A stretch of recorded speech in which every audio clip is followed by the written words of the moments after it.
Lawrence Community Nursery School has been around since 1948. It's the second oldest co-op preschool in the U.S.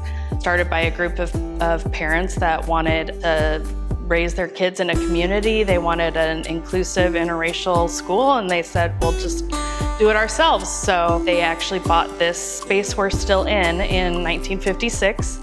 And so this has been the school that's affectionately known as the Little Red Schoolhouse for a long time. Good Energy's mission here in the community, we like to donate a solar system to a local nonprofit once a year as part of our solar giveaway program.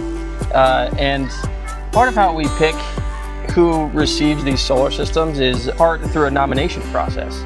And so a lot of folks in the community who have had kids come through your school program here nominated you guys to receive this solar system. And so we were delighted to install this 12-panel system.